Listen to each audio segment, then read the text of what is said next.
Mysteries cannot always be solved. Sometimes mysteries only lead to greater mysteries. Imagine walking in a high-ceilinged hall amid the silence of vast empty places, past carved pillars and shadowed alcoves.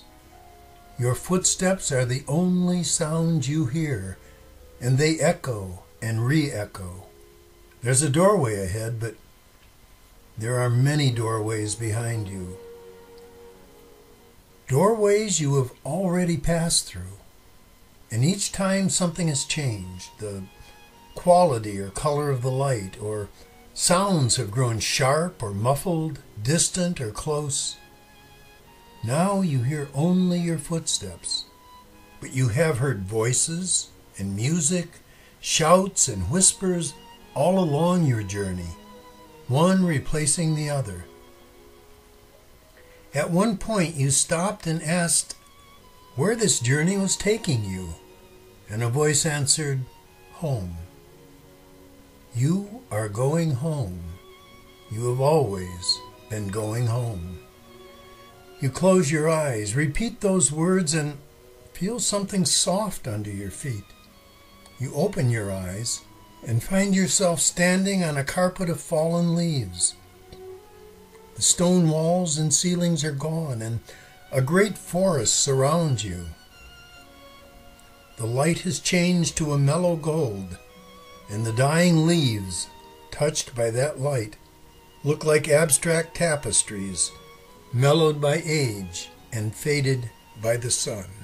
"This is not my home," you say, but the voice answers, "Hush, look about you and ask, what isn't my home?" You prepare to ask, but while you search for an honest question, while you hold your silence, the orange, red, and yellow forest around you turns to 100 greens, bright, dark, and all between. Vines embrace the trunks and hang loosely from the branches of smooth-barked trees. Mosses, too, cover the trees, and ferns taller than the top of your head grow from sodden carpets of dead and dying leaves. Forms rustle in the layered canopy that blocks the sky, and a million voices, beasts, birds, and insects, sing in a discordant choir. "This is your home," the voice tells you. "I've never known a jungle," you say. You have known many jungles, for there are too many jungles for you not to know. You have heard cacophonies, and you have heard melodic choirs, and each has been beautiful in its own way and in its own time. Never and not are nearly always lies, and home is not always a place. "Show yourself," you whisper to the voice. "Who are you?" "When should I show myself?" "Now." "That is not what I asked," the voice says softly. "Think about my question.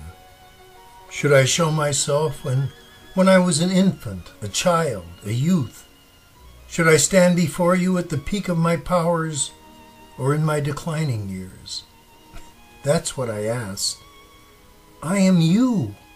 Rather, I am your spirit, and your spirit is the sum total of all that you have learned, when, and when, all that you have forgotten and all that you remember. I remember that home is not always a place," you mutter. "Home is not always a place, and there are places that we don't always see as places. The seasons are places as much as they are times. Winter is a place, and a place that I remember. I've walked the halls of winter and felt her cold kisses on my face. She is the master of the universe. When all else is gone, she is the place and the times that remain." "Do not pretend to know the future," said my spirit. "Only a fool would attempt to predict next week. You have just attempted to jump tens of trillions of years through time to a dark prophecy that may not even be a prophecy.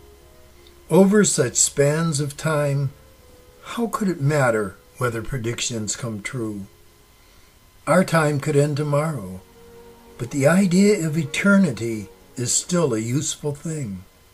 Without that myth, there would be no art, no science, no music, no cities. We would not be the same without a belief in forever. We would spend our precious hours merely waiting to die. The future contains life and a feeling of forever, and the past contains beauty, sadness, terrible mistakes, and soaring triumphs of the hand and mind.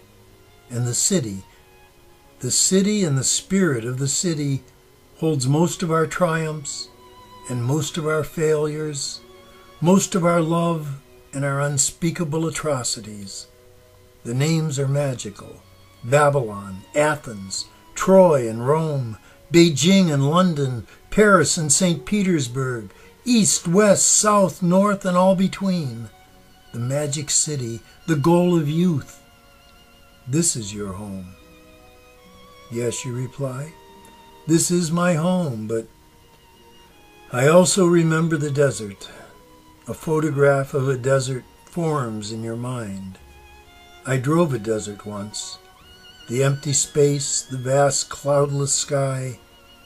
Here, more than anywhere else, can we feel where we are.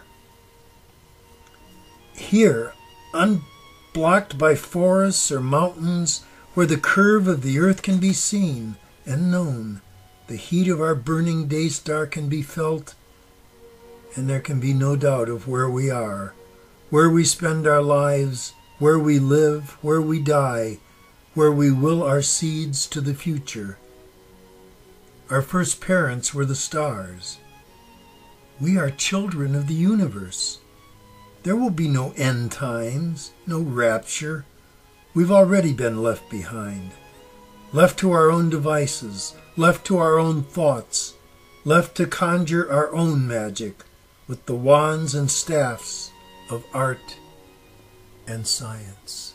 Blown by the winds of forever, we came to this cool and quiet place where we survived tens of thousands of years of conflict and defeat, of victory and peace, of slipping backward and moving forward, of paradise found, paradise lost, and found again. We will discover that in this age today, after all we have seen and known, that we are not standing on a pinnacle of progress, looking back over an immense vista of past ages. Rather, we have surmounted a low hill at the end of our infancy, and are only now beginning to test our unsteady legs, and looking to a future bequeathed by us to ourselves and by the stars.